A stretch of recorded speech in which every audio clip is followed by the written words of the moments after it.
नमस्ते दोस्तों। आज की कहानी है राजा की चिंता।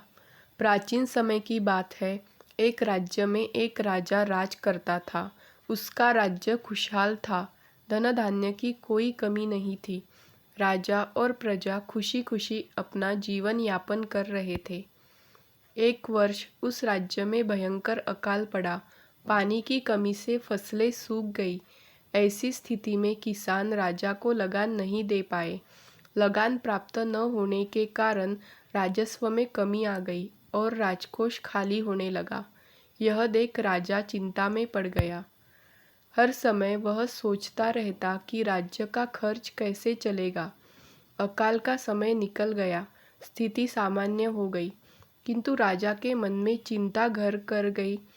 हर समय उसके दिमाग में यही रहता कि राज्य में पुनः अकाल पड़ गया तो क्या होगा।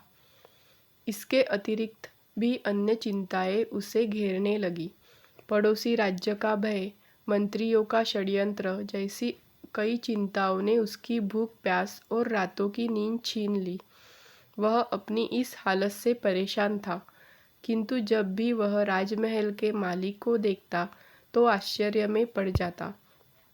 दिन भर मेहनत के बाद वह रूखी सूखी रोटी भी छककर खाता और पेड़ के नीचे मज़े से सोता। कई बार राजा को उससे जलन होने लगती। एक दिन उसके दरबार में एक सिद्ध साधु पधारे। राजा ने अपनी समस्या साधु को बताई और उसे दूर करने का सुझाव मांगा। साधु राजा की समस्या अच्छी तरह समझ गए थे। वे बोले, राजन, तुम्हारी चिंता की जड़ राजपाट है। अपना राजपाट पुत्र को देकर चिंता मुक्त हो जाओ। इस पर राजा बोला, गुरुवर, मेरा पुत्र मात्र 5 वर्ष का है। वह अबोध बालक राजपाट कैसे संभालेगा। तो फिर ऐसा करो कि अपनी चिंता का भार तुम मुझे सौंप दो। साधु बोले।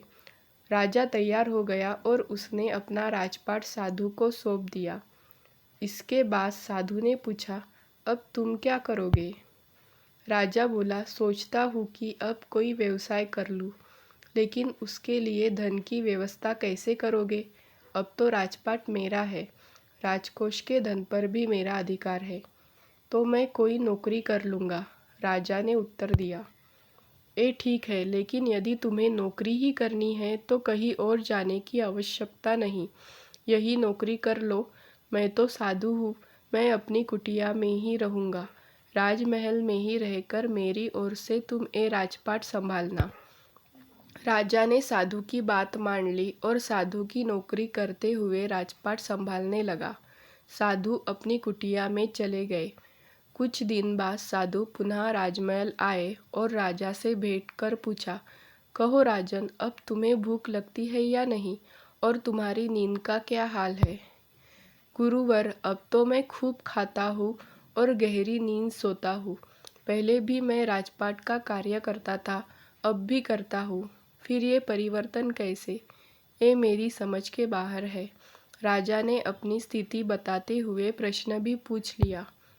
साधु मुस्कुराते हुए बोले, राजन, पहले तुमने काम को बोझ बना लिया था और उस बोझ को हर समय अपने मानस पटल पर ढोया करते थे, किंतु राजपाट मुझे सौंपने के उपरांत तुम समस्त कार्य अपना कर्तव्य समझकर करते हो, इसलिए चिंता मुक्त हो।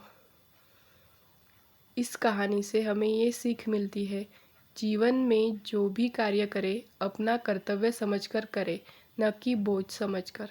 यही चिंता से दूर रहने का तरीका है। Thank you.